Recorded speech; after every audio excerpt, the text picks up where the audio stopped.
I must travel the galaxies to find an apprentice, one who believes. Well, it's the television show that wouldn't die. Ex Libris! I can't seem to get away from it. A perfect spiral!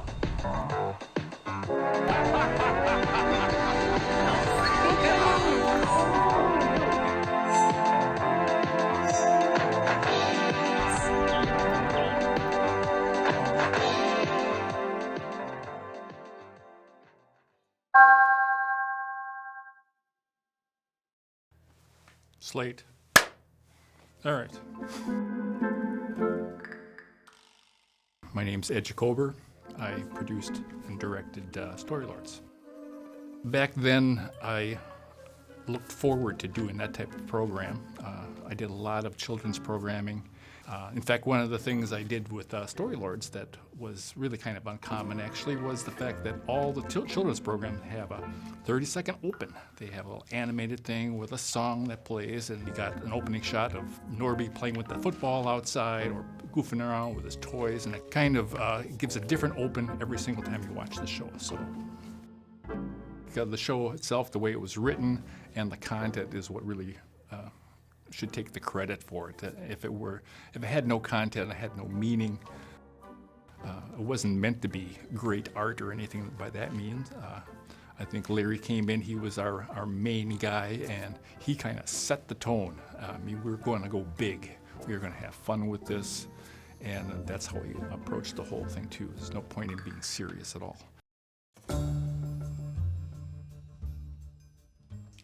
Well, my name is Larry Laird. I've been a Menominee resident since about 1970. We came here. Grew up on a farm up by Cornell, up in the North Country up there. Got a call from Dave Conyer, who was one of the people I knew who worked over in the media place over there. And he said, hey, Larry, you still got your chin whiskers? And I said, yeah, why? He said, well, we're doing a thing and there's a villain part in it, and we think the villain part needs your chin whiskers. His Royal Badness Thorzool! Enough of this idle chit-chat. I am in the mood to make a statue. 2 statues. Well, not too long before that, I had discovered through a reading therapist, she had apparently recognized in my speech patterns and reading patterns and things, dyslexia. Anyway, I tell you all this because here I am reading a script about a program that's designed to help kids be better readers. And it kind of stole my heart. Little did I know how this thing would actually take on a life of its own. My name is Dave Roll. I'm owner-operator of Figaro Productions, and I was the musician who wrote and performed the original score for the Storylords. I liked writing and performing music, and I had worked in a band with Ed Jakober. He was the bass player in my band, and he brought me in and said, we'd like to have some original music in here, so could you consider doing that? And sure, sounded like a great time. I'm a keyboardist, so I have a lot of sounds at my disposal.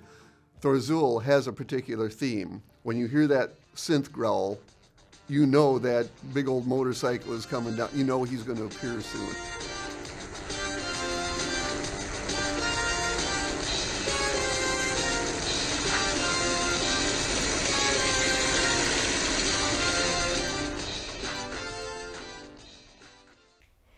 Ready? I'm Karen Worthley.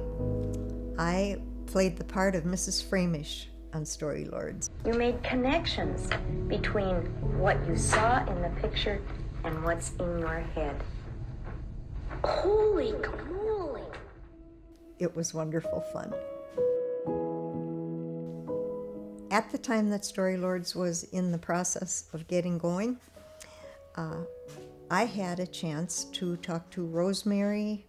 She was a producer at Stout, and she said, oh, Karen, we're looking for kids to be in a show, and it's going to be about reading. She said, but Karen, would you like to be Mrs. Framish? And I said, well, I didn't come to try out, but I think that would be very interesting. People recognize me from the show. at different decades. The show it started, I believe, in 1984, and then I started in the 90s. I went into the public school system in Menominee.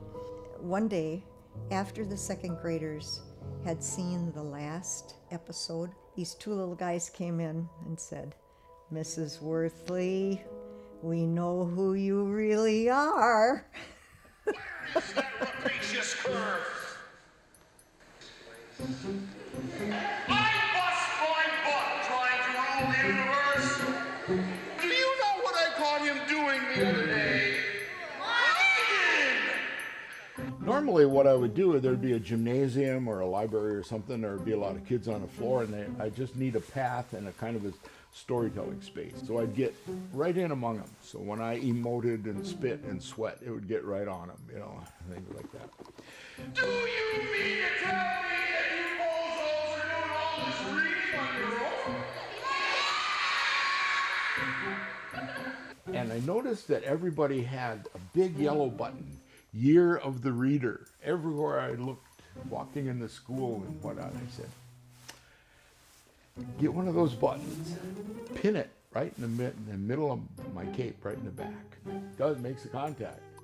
Your Royal Badness, there's something on your cape, you know. Well, look, get it off. And so she does it and she hands it to me and I went, Year of the Reader? And I threw it and went ding, ding, ding, ding, ding down the hallway or down the walkway, right?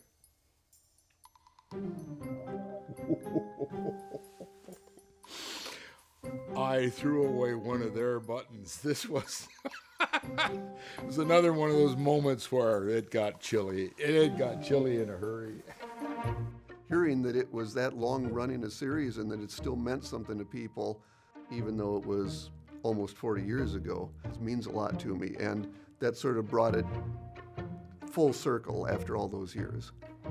When I started, there were 3 networks, ABC, CBS, NBC, and PBS. And I was fortunate enough to start in with PBS. I went with Wisconsin Public Television. Compared to the days when we were spending tens, if not hundreds of thousands of dollars just to be able to create a simple TV show, as far as the gear goes, nowadays you can do it for pennies on the dollar compared to that. So put the gear aside as far as what can I afford and what can't I, because you can afford it, you already have it, or you have access to it, which opens up the window to let the creative juices flow.